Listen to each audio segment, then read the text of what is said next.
And in a twist of historic fate, San Francisco finds itself once again at the forefront of history. Only this time, it's the flashpoint for destroying the socialist policies that were born here and restoring the limited government entrusted to us by the Constitution. This, my fellow patriots, is not to be missed by the history books. Why? Because this is the political power play of the century, and we are a part of it! Good morning, San Francisco! I'm a fourth-generation San Franciscan and a 10th-generation American. We fought in the First Revolution, we fought in the Civil War, we fought in the Spanish Civil War, we fought in the First World War, we fought in the Second World War, and my cousin was a medic in Vietnam. He's now a history professor. He knows the lessons of history. Yeah. What are we learning from history now? We have to control history or it will control us. I reach out now today to conservatives, Republicans, Democrats, Libertarians, and people even who don't vote who ought to start voting. Start voting. Start in San Francisco, start in California, and go all the way to Congress and to the White House. It's going to be in play in 3 years. Okay, so maybe sooner. I just want to say, look at these signs. I see ideas. I see voices. I see people thinking. There's one. Congress is a toxic asset. There's another one. Change Congress, not our Constitution. Respect the 10th Amendment. Respect the First Amendment. Respect the Second Amendment. When we reload for the revolution, we reload with ideas, but we back them up with our personal strengths and our Second Amendment. All right. So I've spoken long enough. There's so many more voices out here. Keep speaking. Keep voting. I am so fired up! I cannot believe how many patriots have come out in the belly of the beast in San Francisco, California! We the people want to be heard! Oh, say can you see by the dawn's early light what so proudly we hailed at the twilight's last gleaming, whose broad stripes and bright stars through the perilous fight o'er the ramparts we watched were so gallantly streaming, and the rockets' red glare of bombs bursting in air gave proof through the night that our flag was still there.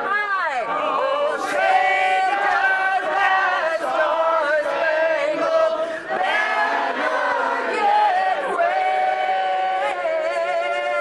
o'er the land of the free and the home of the brave?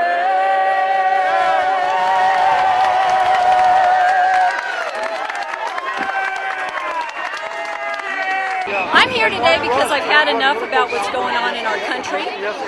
Government has gotten so big that instead of being what de Tocqueville called a sea of individual rights with islands of government power, we are now approaching being a desert of government power with a few puddles of remaining rights. It's time for us to seize our rights back, not allow the government to take them away, and to take back America. I'm here from Boston. All the way from Boston. Well, not exactly. My husband and I worked in Wyoming for the winter. We made up our mind we were attending one of these wherever we could, and we happened to be in San Francisco visiting our son. And I feel very strongly about this, that they've stolen my grandkids' future. And I hope a lot of Americans will get out here today and demonstrate. I happen to be born in the Bay Area, and I one of the famous gays of San Francisco.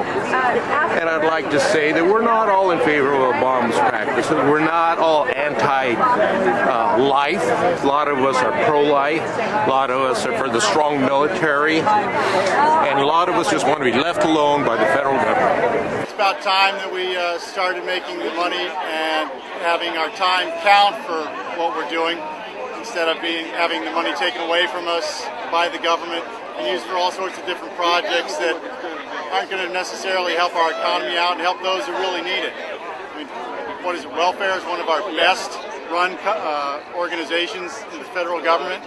Only 20% of it even gets to the people who need it. 80% overhead. Would you donate to any charitable cause that has 80% overhead? Not where I want to spend my money, thank you. When you take away money from those who produce it to give it to those who don't, you've violated all form of logic and reason. In the meantime, I'm a member of the Pacific American Legion, and we do a lot of good things for the veterans that are returning. And I've only been a member for about 3 years, and that's because I never wanted anybody to know that I was involved in that Vietnam conflict. But it's now time to stand up. Do you have any words of wisdom other than now on this historical day? Yes. If we don't protect the liberties that we were born with, and we were born with these liberties, then we're going to lose them. And that's why I'm very adamant about being here. I think it's everybody's responsibility. Hello, everybody. I am a Vietnam veteran. I spent 3 years in combat in Vietnam. And we were fighting for their freedom. I had the privilege of bringing 350,000 refugees to the United States from Indochina through a refugee program.